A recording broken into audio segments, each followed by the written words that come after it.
Welcome to என்னுடைய சமையல். நாம் இன்றைக்கு வாழைக்காயில் நம்ம ஒரு நல்ல ஒரு மிளகு வறுவல் செய்ய போகிறோம். ரொம்ப டேஸ்ட்டாக இருக்கும். ரசத்து கூட, நம்ம பருப்பு ரசத்து கூட, பருப்பு குழம்பு கூட, சாம்பார் கூட ரொம்ப சூட்டாகும். தயிர் குழம்பு கூடயும் ரொம்ப சூட்டாகும். இப்போ நான் இந்த ஸ்கின்னை ரொம்ப எடுக்க மாட்டேன். லைட்டாக இந்த மாதிரி எடுங்க. மேலே உள்ளது வர்ற மாதிரி எடுத்துகிட்டு நான் காமிக்கிறேன். இப்படி கூட சீவினா கூட ஒன்றும் இல்லை, இந்த மாதிரி கூட நீங்கள் எடுத்துக்கிடலாம். பட் நான் லைட்டாக மேலே உள்ள ஸ்கின்னை எடுத்துகிட்டு காமிக்கிறேன். இந்த மாதிரி சீவி எடுத்துக்கிடணும். ஆல்ரெடியாகவும் நான் கழுவுனேன். நான் இப்போவும் திருப்பி சீவிட்டு நான் கழுவி வச்சுருக்கிறேன். இப்போ நம்ம இது 4 பீஸாக வெட்டி அதில் ஸ்லைஸ் பண்ணுவோம். இதை நான் தண்ணியில் போடாதீங்க. போட்டால் என்ன ஆகும், அது வெந்த மாதிரி கூட்டு மாதிரி ஆயிரும்.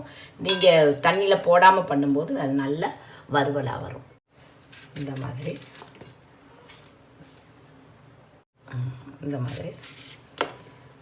இப்போ இதையும் 2 பீஸாக இப்போ இதை இப்படி கட் பண்ணணும். நல்லா ஓரளவு இப்படி இந்த மாதிரி திக் இருக்கணும்.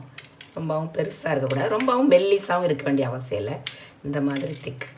இப்போ எல்லாம் கட் பண்ணிக்காம இப்போ நான் ஒரு பேனை காய வச்சுருக்கிறேன். இப்போ இதுக்கு நம்ம ட்ரை மசாலா தயார் பண்ணுவோம்.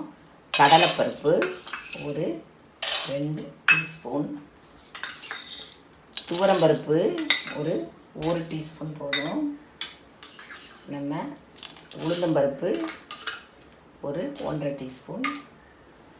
மிளகு கொஞ்சம் அதிகமாகவே போட்டுக்கோங்க.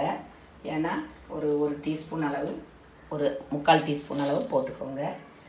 ஏன்னா நமக்கு மிளகு காரம். கொஞ்சோண்டு தான் சில்லி போடுவேன். மல்லி ஒரு டேபிள் ஸ்பூனுக்கு கொஞ்சம் கூடையே போட்டுக்கோங்க. நம்ம சீரகம் ஒரு 1/4 டீஸ்பூன், நல்லா நினச்சி ஒரு 1/4 டீஸ்பூன். 2 வத்தல். பூண்டு ஒரு 4 பூண்டு சும்மா நீங்கள் கழுவிட்டு சும்மா நச்சு வைங்க. அந்த மாதிரி பெருஞ்சீரகம், கொஞ்சோண்டு பெருஞ்சீரகம், 2 பிஞ்சு அளவு தான், ரொம்ப போடக்கூடாது.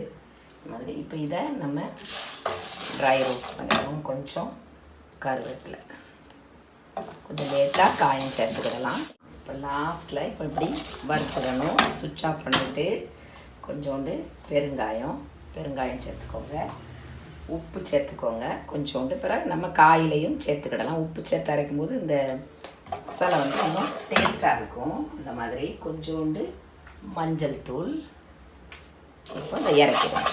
இதை நல்லா நம்ம கொரப்பாக அரைக்கணும். 1-2 கோர்ஸாக இப்போ அரைச்சி எடுத்துக்கிடுவோம். இந்த மாதிரி நல்லா கொரப்பாக நீங்கள் அரைச்சி எடுத்துக்கிடணும். இந்த மாதிரி இப்போ எண்ணெய் சுட்டுட்டு கொஞ்சோண்டு கடுகு. இப்போ நான் இதில் உளுந்தம்பருப்பு சேர்க்கலை. இப்போ இந்த மசாலையில் தேவைப்பட்ட உங்களுக்கு பிடிக்கும்னா ஒரு 4-5 விதை நம்ம வெந்தயம் கலந்துக்கிடலாம். நான் கலக்கலை, ஏன்னா நம்ம அதை 1-2 அரைக்கிறதுனால அதை நான் கலக்கலை. உங்களுக்கு விருப்பப்பட்டால் அந்த மசாலையில் நீங்கள் கலந்துக்கோங்க. இப்போ இது வெடிச்சுக்கிடட்டும். கடுகு வெடிச்சிட்டு ஒரு பிஞ்சு சீரகம், ஒரு பிஞ்சு இவ்வளவு கொஞ்சோண்டு இருந்தால் போதும், தேவையில்லை உங்களுக்கு. அதுவும் கூட போட வேண்டாம்னா போடாதீங்க. இப்போ நான் பூண்டு ஒரு 4-5 பல்லு, இதை கழுவிட்டு சும்மா நச்சு வச்சுருங்க. இந்த மாதிரி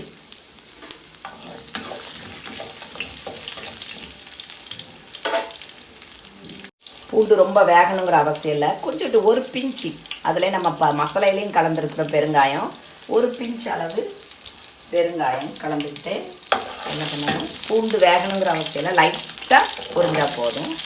நம்ம நீங்கள் லாஸ்ட் மினிட்டில் நீங்கள் காயை வெட்டுனா போதும். இந்த மாதிரி தேவையான அளவு நம்ம மசாலையிலையும் கலந்துருக்குறோம். பார்த்து உப்பு கலந்துக்கோங்க.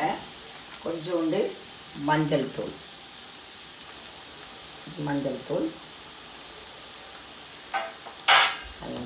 நம்ம கொஞ்சம் ஓப்பனாக வச்சு, கொஞ்சம் ஹை ஃப்ளேமில் வச்சு, நம்ம அதிக தீயை வச்சு மீடியமில் நீங்கள் இதை வேக வச்சு எடுக்க போகிறீங்க. அதாவது இப்போ மூடி வைக்கக்கூடாது. நீங்கள் இப்படி 1 நிமிஷம் இது மூடி வைக்க வேண்டிய அவசியம் இல்லை. இது ஒரு 2 நிமிஷம் நீங்கள் வதக்கினா போதும், நல்லா வெந்துடும். இது மூடி வைக்க வேண்டிய அவசியம் இல்லை. தண்ணி தெளிக்க வேண்டிய அவசியமும் இல்லை. இப்போ நம்ம இந்த அரைச்சி வச்சுருக்கிற இந்த மசாலையை நம்ம எல்லாமே கொட்டிடலாம். அவ்வளோ தேவைப்படும். இப்போ நல்லா கொஞ்சோண்டு அந்த மசாலைக்காக நம்ம கொஞ்சம் ஆயில் ஊற்றுவோம். இந்த மாதிரி பிட் ஆயில் இந்த மசாலைக்காக.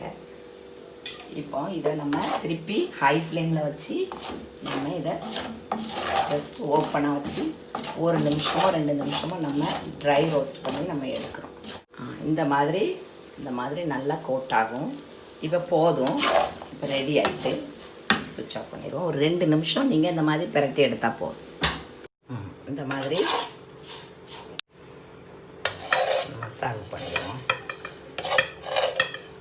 இது கொஞ்சம் இருந்தாலே போதும், நல்லா சாப்பிடலாம். நிறையா இருக்கணுங்கிற அவசியம் கிடையாது. இது வரைக்கும் பார்த்ததுக்கு ரொம்ப ரொம்ப நன்றி. ப்ளீஸ் சப்ஸ்கிரைப் பண்ணுங்கள். தேங்க்யூ ஸோ மச் ஃபார் வாட்சிங். தேங்க்யூ.